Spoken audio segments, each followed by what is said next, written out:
It's astounding! That's right, friends. I'm going to be doing the astounding science fiction tag. Because if Michael K. Vaughan does something, I'm going to be following suit very soon after. And since he made an original tag just yesterday, I couldn't delay in getting around to this. And it's one that I'm actually excited about because I have been very, very much in a science fiction mood for about the last half of a year. It's not what I've exclusively read. And surprisingly, one of the questions here is what's the last science fiction book I read? And I had to go back about 8 books to get to the last one I finished.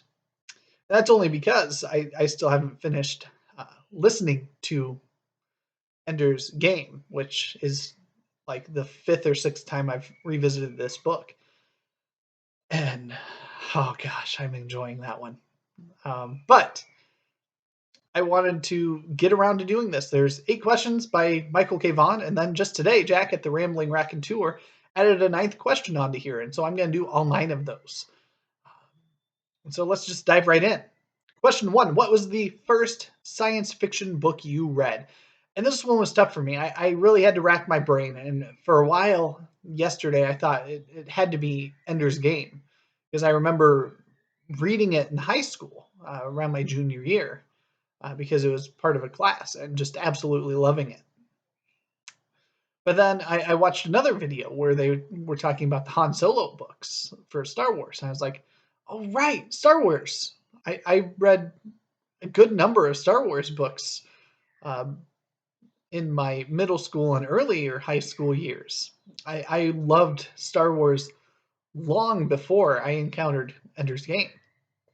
I watched those movies to death growing up, the original trilogy. And so, while I don't know for sure that this is the very first one that I read, it is one of those. And that would be Shadows of the Empire by Steve Perry. So it's one of the Star Wars books. I remember really liking it. It's one I want to get around to revisiting because, in general, I've been disappointed more often than not when revisiting Star Wars books, whether in the new canon or in the Legends legacy area. But along with this, I read that Han Solo trilogy. I know I read some of the X-Wing books. I know that I read Tales of the Bounty Hunters, Tales from Jabba's Palace. So I read a good number of Star Wars books. And so those would probably be the first science fiction books that I remember reading. Question 2, what was the last science fiction book you read and what did you think of it? So the last one I finished was The Consuming Fire by John Scalzi. That's only because I haven't started The Last Emperox yet, which I'm going to be starting this weekend. I'm really close to finishing my Robert E. Howard, which is my kind of fun read that I'm doing right now. And then I'm going to dive right into The Last Emperox and finish up the Scalzi trilogy. Consuming Fire was great. I enjoyed it immensely, and the last 10 to 15% of the book catapulted it to an even greater height. Wonderful, wonderful twist at the end. And just delighted to have read this book and really excited to finish the trilogy and read as much Scalzi as I can get my hands on.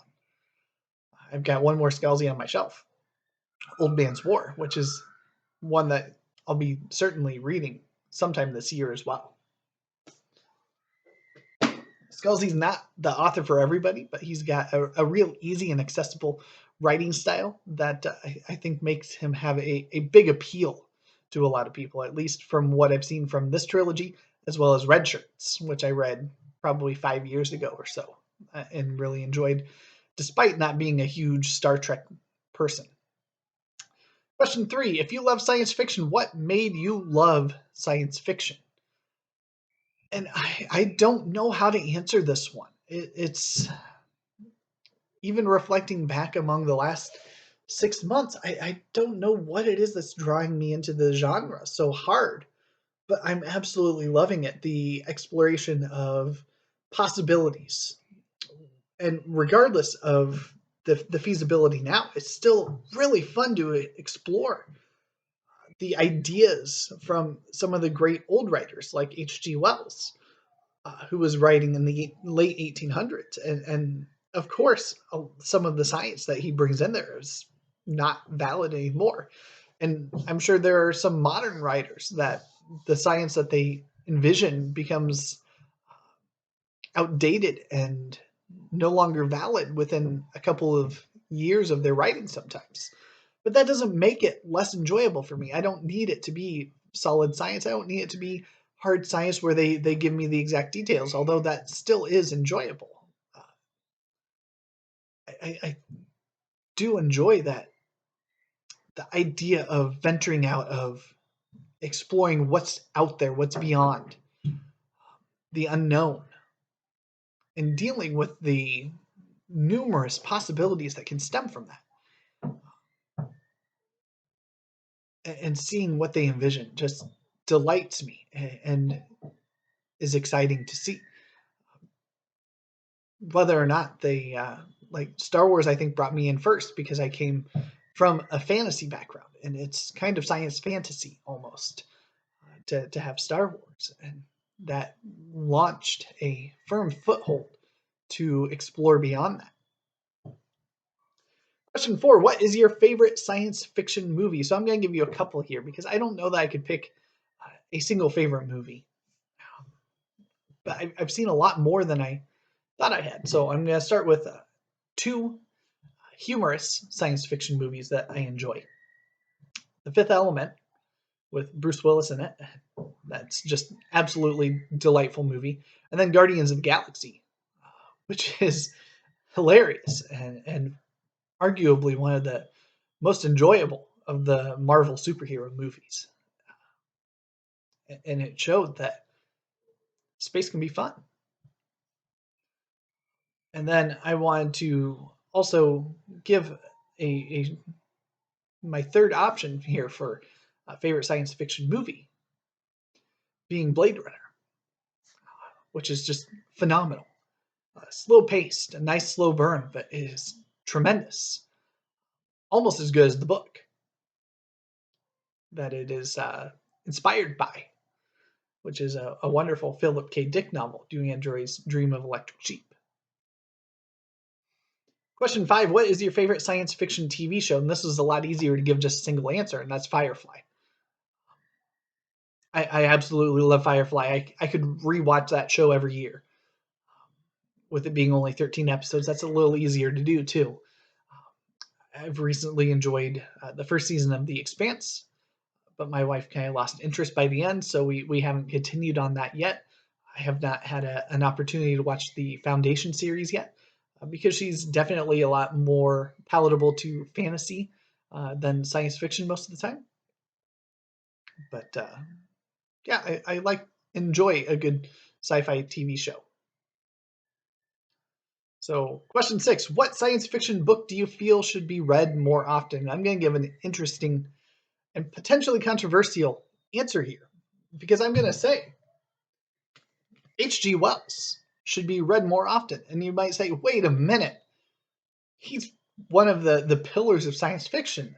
He's a classic staple. Of course he's going to be read a lot. And I will say, yes, you're right. Anybody that is a big fan of science fiction probably has read H.G. Wells, especially if you dive further back. But those that enjoy modern science fiction may not feel as inclined to dive back to somebody like H.G. Wells because he's so outdated. His ideas are going to be debunked. And just because it's older science fiction. I would think that'd be a mistake. Last month and in November, so in the last 2 months, I buddy read 2 different H.G. Wells stories with 2 different people. And both of them, it was their first time encountering H.G. Wells. And both of them absolutely loved it.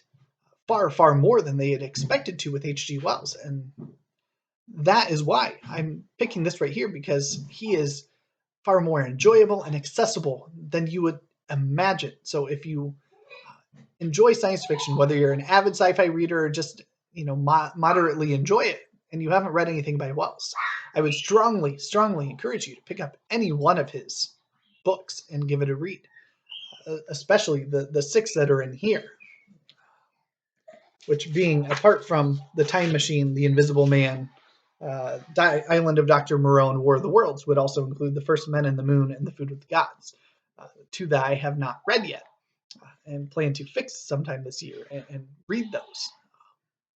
But I imagine if they're in this collection, they are just as good. Question 7. What is your favorite science fiction story? This being a short story, I imagine. At least that's how I'm interpreting it. And of course, it's Ray Bradbury. How could it not be at this point in time? I've read far more Ray Bradbury short stories than any other author. And short stories is one of the areas in science fiction that I need to get into more, that I want to read more of. I've got some short story collections that I'm going to show that I want to try to get through all of this year. But before I do that, the Ray Bradbury story that I would probably pick just impulsively as my favorite would be The Veldt, which is the opening story out of The Illustrated Man. And it is phenomenal. It's great seeing his envisioning of the future and of how technology would become such an integral part of the lives of raising up and teaching children and what it could do to them, especially the dynamics of when something tries to maybe get restricted for their access. And it's surprising how accurate it feels today to see what Bradbury envisioned and how it compares to what is still believable today as a response. But I also would like to read both of these Infinite Stars. So these are going to have little short stories / novellas, a lot of them set in major sci-fi universes, but even more so the Norton Book of Science Fiction, which has got some fantastic authors on here. I mean, this is the very best North American science fiction, 1960 to 1990. I mean, it's got Poul Anderson on here, Margaret Atwood, Greg Bear. It's got Marion Zimmer Bradley. It's got Octavia Butler, Orson Scott Card, Samuel R. Delany, Philip K. Dick, Harlan Ellison, Joe Haldeman. I mean, you just go down the list, and there's some phenomenal names on there. And so 30 years of science fiction short stories, and I'm going to try to get to this and start in on this a lot sooner rather than later. Question 8. What is your favorite science fiction book? Well, before last year, I would have had no hesitation in telling you it was Ender's Game by Orson Scott Card. And even on a reread, it's still in top contention for that spot. But I firmly believe that it has been supplanted by another contender, and that after reading the sequel later this year, that it will firmly throw off Orson Scott Card, and that is Hyperion by Dan Simmons. This, as I said in my 2021 countdown, this book felt like it was written for me. And it's rare to find a book that's like that. And so I imagine that I'm going to enjoy it more each and every time I revisit it and reread it. And I can't wait to jump into the Fall of Hyperion. I know I should do it. I should just throw everything else off to the side and do it right now. But I've got things I'm trying to prioritize, such as finishing series before jumping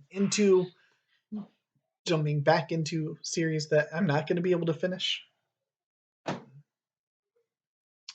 So that leads us to a bonus question by Jack. Since science fiction can involve the future, what science fiction books are you hoping to read soon? So I've grabbed a handful of them, and this is by no means an extensive list. Look at my BookTube spin list, and 2/3 of them roughly are science fiction, and each and every one of them would be on that list. And there are some that are on my shelf that I either had to put back, the next book in the Tarzan series, because I didn't want to have more than one book from any given author. I didn't put on the Last Emperox by Scalzi. I didn't put on the last book in the Forever War trilogy. But there were other ones. Rendezvous with Rama I completely overlooked when I was looking through my shelf, and I would have put that on that list. So Fall of Hyperion, of course, is the one I'm going to show first. This is top priority for me in terms of after I finish the last two trilogies I want to round up, that I'm going to dive into that next. We have Old Man's War by John Scalzi. This one I definitely want to get to this year. I've promised people for a long time, several people, that I'm going to be getting to Becky Chambers soon.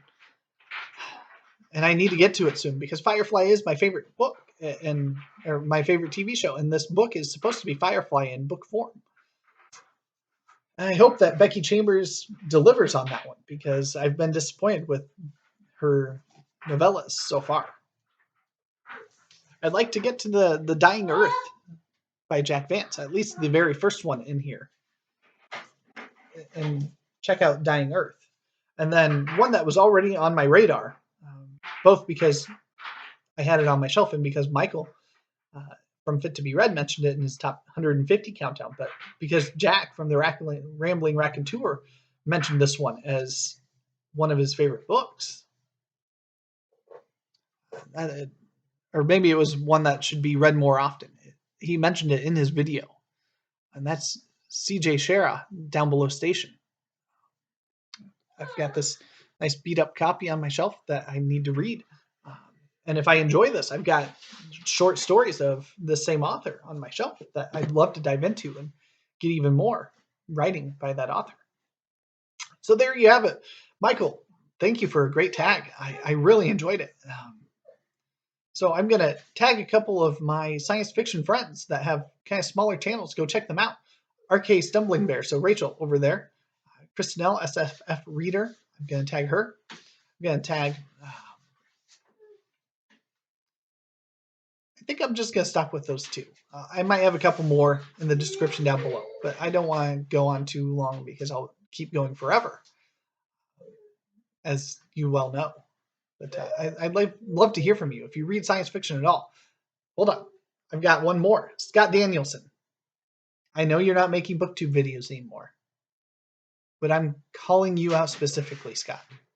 I want you to return for one video only because I want to hear you do this one tag. I would love to hear your insight on this. Love, love, love it. So, Scott, I hope you're still watching because I want to see you come back for this one. Thank you, BookTube.